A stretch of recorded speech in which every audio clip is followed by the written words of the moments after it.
Pernah nggak sih pertanyaan semacam ini mampir di benak kalian? Yang pertama, kenapa sih aku harus terlahir di dunia? Kedua, kenapa sih aku harus besar di keluarga ini? Kenapa sih aku harus sekolah di sekolah ini? Dan mungkin pertanyaan kenapa dan mengapa yang lainnya banyak. Mungkin ada yang gak kepikiran sampai sana, tapi tak sedikit pula yang mungkin pernah mempertanyakannya. Pertanyaan-pertanyaan kecil nan sederhana yang kadang cukup mengusik juga. Sahabat-sahabatku semua, tentu masih ingat dengan ayat fenomenal tentang alasan mengapa kita manusia diciptakan di alam semesta, menjadi satu di antara jutaan bahkan miliaran makhluk semesta yang mengorbit bersama.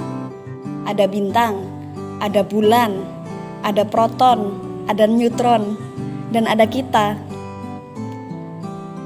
Selayak Nabi Adam yang pertama dicipta, tentu bukan tanpa sebab Allah menciptakan kita ke dunia. Pasti ada alasan dan maksudnya. Allah berfirman dalam Quran surat Al-Baqarah ayat 30 yang saya yakin sudah sahabat hafalkan semua di luar kepala. Dan tidaklah aku menciptakan jin dan manusia kecuali untuk beribadah kepadaku, kata Allah. Ya, untuk beribadah kepada Allah adalah jawaban mengapa kita diciptakan di dunia. Maka jika beribadah kepadanya adalah misi utama kita, mari sekarang tengok bagaimana sih keseharian kita. Apakah kita sudah sampai sana? Apa kabar sholat kita? Sudahkah khusyuk dan benar-benar kita tujukan kepadanya saja? Sudahkah benar-benar menjadi pencegah perbuatan keji dan mungkar seperti yang tercantum dalam Quran surat Al-Ankabut ayat 45? Lalu, apa kabar tilawah-tilawah harian kita? Apakah sudah bisa kita nikmati dan baca dengan sepenuh hati layaknya membaca surat cinta dari orang-orang yang kita damba? Apa kabar puasa kita? Apakah sudah bisa membentuk jiwa asih kepada mereka yang terkasih, yang merana dan nestapa, yang sehari-harinya terpaksa puasa bukan karena ibadah, namun karena tidak ada lagi yang bisa dimakan dan diminum oleh mereka? Apa kabar adab dan akhlak kita? Apakah sudah meniru apa yang dicontohkan oleh para pendahulu? Sudah sedemikian takzim pada ilmu dan guru? Sudahkah kita sebagaimana para ulama mencari ilmu sebagaimana seorang ibu yang kehilangan anak sematawayangnya, yang tentu dicari dengan sepenuh sungguh, tangis, dan tidak ingin kehilangan bahkan sedetik saja? Sahabat-sahabatku semua, ibadah yang dimaksud tentu bukan semata berupa amalan yaumi saja, namun segala aspek dan aktivitas dalam hidup kita. Sudahkah kita tujukan untuk beribadah kepada Allah?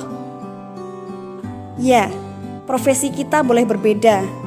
Ada yang murid, ada yang guru, ada pengusaha, ada dokter, ada pegawai pemerintahan, dan lain sebagainya. Maka terhadap apapun profesi kita, jadikanlah ia sebagai ladang pahala. Apapun profesi kita, jadikanlah sebagai jalan menuju surga. Kita dicipta di dunia tentu bukan tanpa sebabnya. Takdir apapun yang diberikan Allah pada kita, tentu itu semata-mata demi kebaikan kita. Tak ada sedikit pun rencananya yang tidak indah. Semua tersusun begitu rapi dan tertata. Dan suatu hari kita akan tahu, dan mungkin akan banyak yang terharu jika kita tahu bagaimana Allah mengatur urusan-urusan kita. Tentu akan meleleh hati kita semua. Maka sahabatku, mari perbaiki iman dan percaya bahwa apa-apa yang Allah takdirkan kepada kita itu adalah yang terbaik untuk kita. Kita boleh berdoa, kita dianjurkan untuk berusaha, tapi tetap hak prerogatif untuk menjawab ya dan tidak ada di tangannya. Maka mari kita berlomba-lomba untuk merayunya agar kita pantas disebut sebagai hamba, agar kita pantas dibukakannya pintu surga, agar layak kita disandingkan, kemudian ditemukan dengan para pendahulu yang sudah duluan syahid menghadapnya. Sahabatku, mari kita berlomba-lomba untuk mendapatkan cintanya.